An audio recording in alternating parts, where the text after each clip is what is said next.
Hola, hola, ¿cómo están? Bienvenidas, bienvenidos una vez más a este canal. El día de hoy vamos a hablar sobre fin de análisis desde Freud, Corman y Nacio. Empezamos diciendo entonces que el fin de análisis es una decisión que se toma en conjunto, ¿no? Arrancamos por Freud. Freud nos va a hablar en el texto de Análisis terminable e interminable, nos va a plantear varios capítulos. En el capítulo 1 nos va a decir que del lado del analista existe la posibilidad de poner un plazo para el análisis, para fin de análisis, ¿no? Comunicarle al paciente y decirle a modo de amenaza que el análisis se termina en cierta fecha, pero esto se realiza con el fin de que surjan nuevas asociaciones por parte del paciente. Entonces el analista pone plazo al fin de análisis y el paciente trae nuevas asociaciones. Cabe la posibilidad de que pase esto. En el capítulo 2 nos va a hablar de que en la práctica el análisis se termina cuando el paciente y el analista ya no se encuentran para el trabajo terapéutico, pero este no encuentro implica dos condiciones. La primera es que el paciente no sufra más de los síntomas y que haya superado las angustias e inhibiciones. Aquí una mnemotecnia que pueden utilizar es, vieron el texto de eh, inhibición, síntoma y angustia, bueno, es lo mismo, ¿no? Dice que no sufran más de sus síntomas y que haya superado las angustias e inhibiciones. Se intercambian un par de conceptos, de términos. Síntomas, angustias e inhibiciones. La segunda condición es que el analista juzgue haber hecho consciente todo lo reprimido, esclarecido lo incomprensible y que haya podido eliminar las resistencias. Esto implica que solamente se va a poder hablar de un fin de análisis o un análisis terminado a merced de un yo fortalecido, va a decir Freud, ¿no? Entonces se va a sustituir esa decisión deficiente que se tuvo en la edad temprana por una tramitación correcta de lo traumático. Entonces el yo fortalecido implica esto, la tramitación correcta de lo traumático para sustituir esa decisión deficiente de la edad temprana, que ya lo estaremos viendo con estas tres decisiones, con estos tres factores fundamentales de fin de análisis. Esto tienen que tenerlo muy en cuenta, muy presente porque es muy importante. Son tres factores fundamentales de fin de análisis. El primero es el factor traumático, el segundo la hiperintensidad de las pulsiones y el tercero la alteración del yo. De estos tres factores, Freud nos va a decir que el factor traumático es con el cual se llega más fácil al fin de análisis, y a diferencia de la hiperintensidad de las pulsiones, que la intensidad de las pulsiones es fuertísima, entonces es como más difícil llegar y en la misma medida la alteración del yo, ya lo vamos a hablar. En el capítulo 3 nos habla de la intensidad constitucional de las pulsiones, o lo mismo que se llama hiperintensidad de las pulsiones que les mencioné anteriormente, ¿no? Entonces, ¿qué nos dice en este capítulo? Nos dice que la terapia busca tramitar esa exigencia pulsional patógena que genera un conflicto con el yo, es decir, intenta domeñar la pulsión, va a decir Freud, ¿no? Que la pulsión sea admitida en su totalidad dentro de la armonía del yo. Es decir, esa pulsión ya no tiene que seguir ese camino propio hacia la satisfacción, ese camino directo hacia la satisfacción, sino que se entrega a la armonía del yo, es decir, hace un recorrido un poquito más lento, como que entra a hacer rodeos, como lo va a decir Corman, que luego lo hablamos.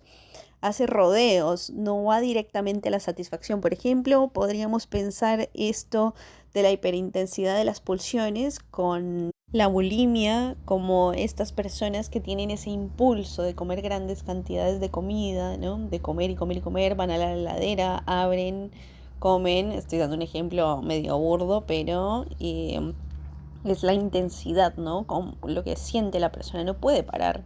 La pulsión te lleva a comer. Entonces la idea aquí es dominar, ¿no? Dominar la pulsión, hacer que, bueno, en lugar de ir directamente a la heladera, bueno, me sirvo un vasito de agua, voy y veo televisión, me siento a leer un libro, bueno, esos rodeos, hacer otro tipo de cosas que no sean ir directamente a aquello, ¿no?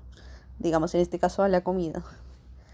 En el capítulo 4 nos va a hablar de que se puede despertar un conflicto pulsional no manifiesto con el fin de proteger al paciente de un conflicto futuro, o sea que es posible, pero que no se debe producir una situación de peligro para el paciente creando una enfermedad con fines terapéuticos, porque resulta inaplicable para el análisis. Digamos que esto sería poco ético. Este capítulo 4, digamos que lo pasamos. Vamos al 5. En el 5, Freud nos va a hablar sobre la alteración del yo y nos va a decir que la tarea del yo es mediar entre el ello y el mundo exterior. Bueno, esto lo sabemos, ¿no?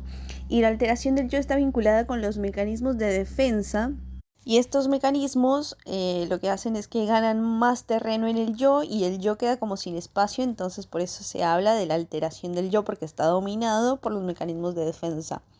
Por ejemplo, algunos de los mecanismos son la formación reactiva, la escisión o el avasallamiento del yo, que es en la psicosis, ¿no? Es un yo arrasador, este mecanismo de defensa que utiliza el yo en la psicosis. Y bueno, la formación reactiva, que es propia de la neurosis obsesiva, y bueno, la escisión también son mecanismos que alteran al yo, pero el origen es un yo infantil endeble, o sea, como que el yo del nene se está formando y es endeble, entonces aparece un peligro o algo y justo dijo, bueno, voy a usar este mecanismo de defensa y lo empieza a usar y se queda con él ese mecanismo, ¿no? Para de ahí en adelante. Entonces, lo que devienen son modos regulares de respuesta de carácter que se van a repetir cuando deviene un peligro similar al que los hizo surgir. Es decir, cuando hay un peligro similar que se produce en la vida adulta a aquel peligro similar que se vivió en la infancia y sobre el cual digamos, en la infancia había utilizado el mecanismo de formación reactiva, por ejemplo, de escisión, de adulto va a utilizar ese mecanismo porque es un modo de carácter, ¿no? Como lo arraiga su personalidad y ya está ahí como modo de carácter. Por eso hay una alteración del yo. Digamos, esto podríamos pensarlo, por ejemplo, en una persona que de niño expresó emociones negativas, por ejemplo, los celos o el enojo, y digamos, estas no fueron aceptadas, o sea, como que por ahí, yo, lo retaban o no lo dejaban expresarse, entonces de adulto lo que hizo fue cubrir esas emociones con lo opuesto, ¿no?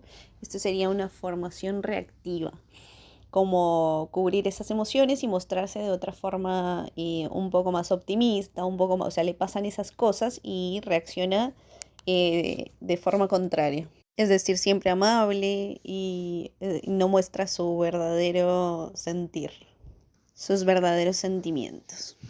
Entonces, acá nos dice que un grado grave de alteración del yo dificulta el fin de análisis. O qué sé yo, por ejemplo, una persona que va en el colectivo y justo lo empujaron y en lugar de utilizar el diálogo, empieza a discutir, ¿no? Un mecanismo defensivo. Podríamos pensarlo como si fuese una formación reactiva en el sentido en que la persona intenta cubrir su sentimiento de vulnerabilidad, ¿no? A través del enojo. Bueno, luego en el capítulo 6 lo que nos va a hablar es que en el análisis aparecen resistencias y nos va a mencionar 4. La viscosidad de la libido, la labilidad de la libido, el agotamiento de la plasticidad de la libido y la inclinación al conflicto. Respecto de la viscosidad de la libido, lo que dice es que la libido no hay dificultad en el desplazamiento de la libido para investir nuevos objetos, ¿no? Como que la libido se queda ahí pegada a un objeto y como por ejemplo en la melancolía, que la libido está ahí, no puede investir nuevos objetos, sino que se queda en ese objeto específico. Luego, la labilidad de la libido, la labilidad es como, implica como un deslizamiento rápido, como entra con rapidez en las investiduras propuestas por el analista y resigna a cambio las anteriores. Por ejemplo, podríamos pensarlo en un análisis qué sé yo, una persona dice, quiero renunciar a mi trabajo, y por ahí el analista le dice, bueno, ¿y por qué no lo haces? y se lo toma literal y va y renuncia al trabajo, ¿no? O estas personas que agarran una florcita y dicen me quiere, no me quiere, me quiere, no me quiere y termina diciendo me quiere. Y luego agarra otra vez, otra flor y termina diciendo no me quiere, ¿no? Y entonces es como la labilidad, como que están cambiando con rapidez, poniendo las investiduras en otros objetos, en objetos variados, ¿no? Al mismo tiempo, como que, bueno, hoy quiero esto y mañana quiero lo otro, así. O ahora quiero esto y en un ratito quiero otra cosa, que no era eso. Bueno, cosas así. El agotamiento de la plasticidad de la libido implica la dificultad para investir nuevos proyectos o desarrollarse. Por ejemplo, las personas de edad avanzada que ya se agota la plasticidad de la libido. Y por último tenemos la inclinación del conflicto. Se exterioriza la pulsión de muerte de un fragmento de agresión libre. Bueno, esto es entendible. Continuamos con el capítulo 7. En el capítulo 7 nos va a decir que desde la teoría el análisis es interminable, pero desde la práctica el análisis puede terminar.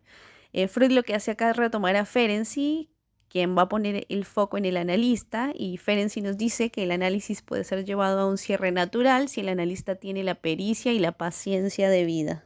Entonces, en el análisis terminable e interminable, Freud nos dice que lo que se busca es que el paciente tenga otros recursos para poder generar condiciones psicológicas que lo puedan o lo ayuden a sostener en la vida diaria en general.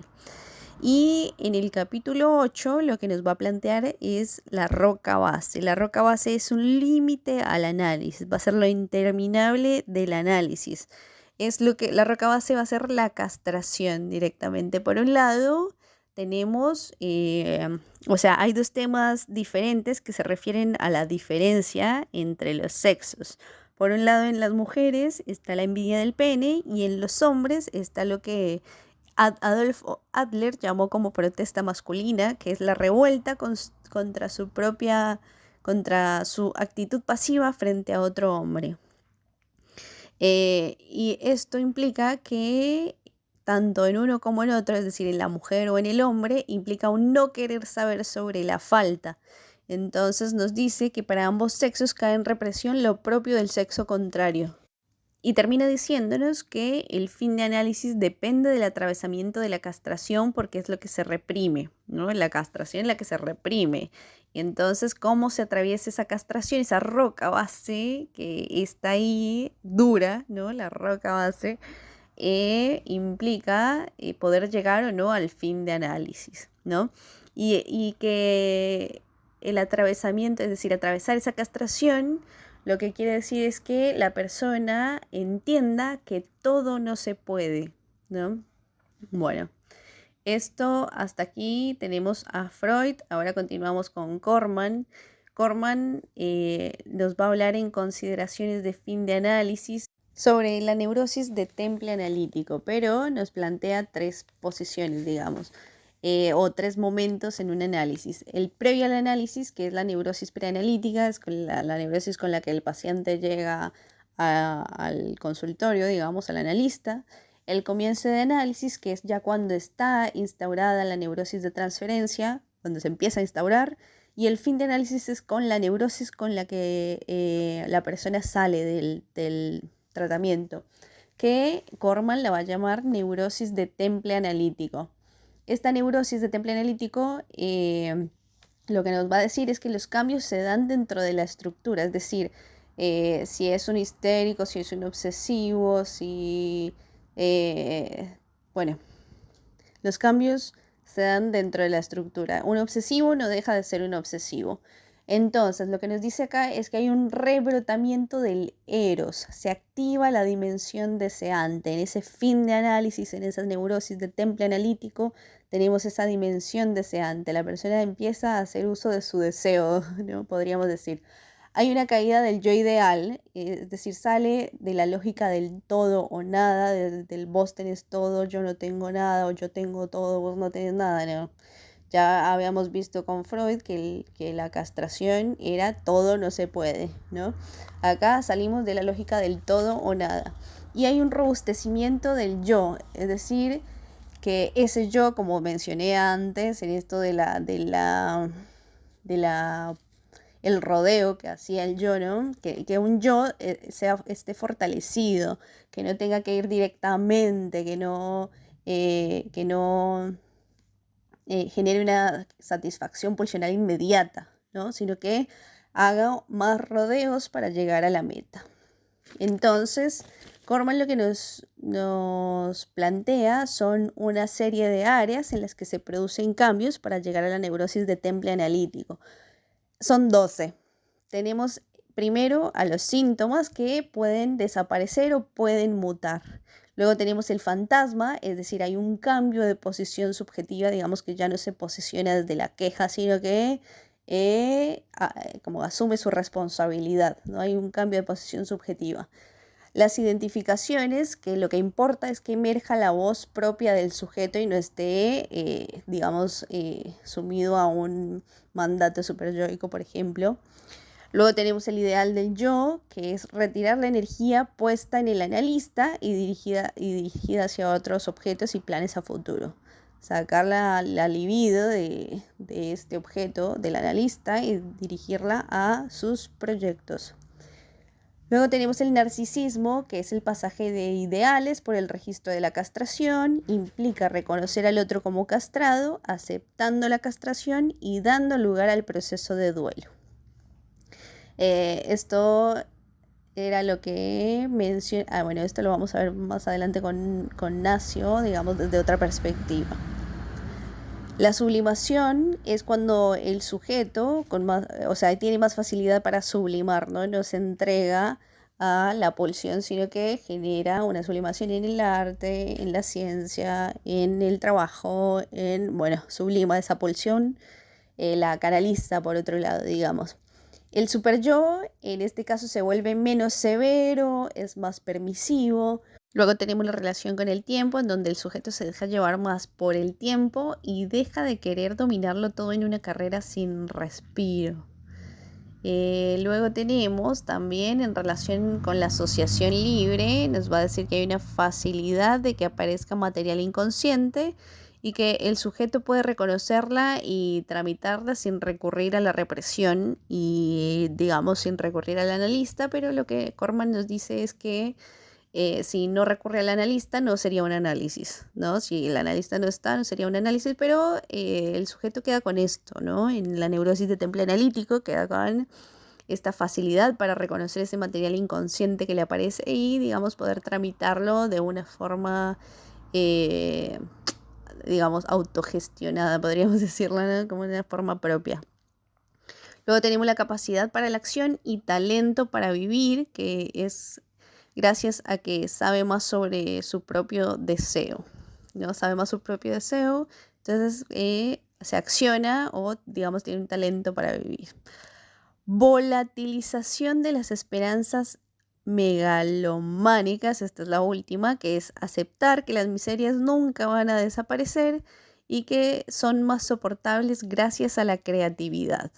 Bueno, hasta acá tenemos a Corman y continuamos con Nacio. Nacio nos va a hablar sobre el dolor de la histeria, es el texto. Acá nos habla de la prueba de angustia de castración. Este es como el tema central que más o menos equivale a la roca base de castración, ¿no? De la que hablaba Freud. Acá nos dice que hay un punto culminante de la neurosis de transferencia que se encuentra en la alternativa de avanzar o negarse a atravesar la prueba de angustia de castración. O sea, si decidimos avanzar o nos negamos a atravesar esa prueba de angustia de castración, va a pasar una cosa u otra. Entonces, nos dice que la intervención del analista es procurar hallar al niño angustiado frente al horror de la castración. ¿Qué quiere decir esto? Que, bueno, cuando estamos en el análisis, justo cuando la angustia va a transformarse en sufrimiento neurótico, cuando uno percibe al paciente angustiado, ¿no? Cuando se va a transformar en ese sufrimiento neurótico en el terreno de la neurosis de transferencia, el analista lo que hace es dejar caer su máscara de otro de la castración, es decir, el otro que lo sabe todo, que lo tiene todo, y el paciente da un paso decisivo, ¿no? Abandona la piel del niño fálico. ¿Qué implica abandonar esta piel del niño fálico? Implica que el adulto acepta la falta, el paciente acepta la falta, acepta que hay un límite, que no todo lo puedo, como decía Freud también, ¿no? Entonces, se atraviesa la prueba de castración, va a decir Nacio, cuando un gesto, una palabra, un acontecimiento, un silencio han hecho comprender al analizado que podía aceptar la pérdida y comprender que si se gana, siempre algo se pierde, pero también que nunca se pierde todo. Entonces, esta pérdida va a ser parcial y va a ser inevitable. Ya sabemos que desde Freud la pérdida, como el objeto está perdido por estructura, ¿no? Desde el vamos ya tenemos una pérdida por estructura, pero hay que aceptar, tenemos que aceptar esta castración. Aquí lo que se pierde, va a decir Nacio, es la ilusión de un todo y del otro castrado, ¿no? Ese monstruo amenazador que me hacía sufrir es lo que se va a perder, ¿no? Ya, digamos, si logramos atravesar esa prueba de angustia, de castración, ya nos posicionamos desde otro lado. Entonces, acá Nacio, si tienen la oportunidad de leer este texto, es muy lindo porque habla del duelo y lo explica de una forma diferente. Él nos plantea dos condiciones respecto al duelo, ¿no? Y al duelo de la pérdida de un familiar, por ejemplo. Y luego ese duelo lo compara con el fin de análisis, o sea, hace como una comparación entre ese duelo y el duelo que se vive por la pérdida o sea, por aceptar esta falta, ¿no? Por esta castración, por aceptar esa prueba de angustia de castración, por atravesarla. Respecto al duelo, lo que va a decir es que hay dos condiciones: que la persona haya contado para nosotros como un sostén imaginario, y otra, que hayamos ocupado para ella el objeto de su deseo. Bueno, él lo explica muy bien en este texto. Si quieren, pueden ir directamente a esa referencia y por ahí les da un visto más, un haz de luz para este tema. Y bueno, lo que nos va a decir respecto al duelo en relación al fin de análisis es que al final del análisis el analizado ha perdido al niño de su fantasma, pero el dolor que siente no es por lo que perdió, sino por reencontrarse con ese niño sabiéndolo irremediablemente perdido, ¿no? Entonces, después de ese atravesamiento de la prueba de angustia de castración, hay dolor, pero ese dolor es asimilable, ¿no? No es algo que te choque, o sea, no es no es ese síntoma que está ahí permanente, sino que es asimilable. Entonces hay un cambio de posición subjetiva, hay una elaboración de los fantasmas de castración y el sujeto no se posiciona ya desde la queja, sino que es responsable de su propio deseo, ¿no? Empieza a ser un sujeto responsable, deja de pensar lo que uno es para el otro, o sea, ya no dice, bueno, ¿qué soy yo para ese otro? Sino que, bueno, asume esa responsabilidad de su deseo. Bueno, si llegaron hasta acá, déjenme un like, déjenme saber si hay algo que no hayan entendido, así que bueno, nos vemos en la próxima. Bye.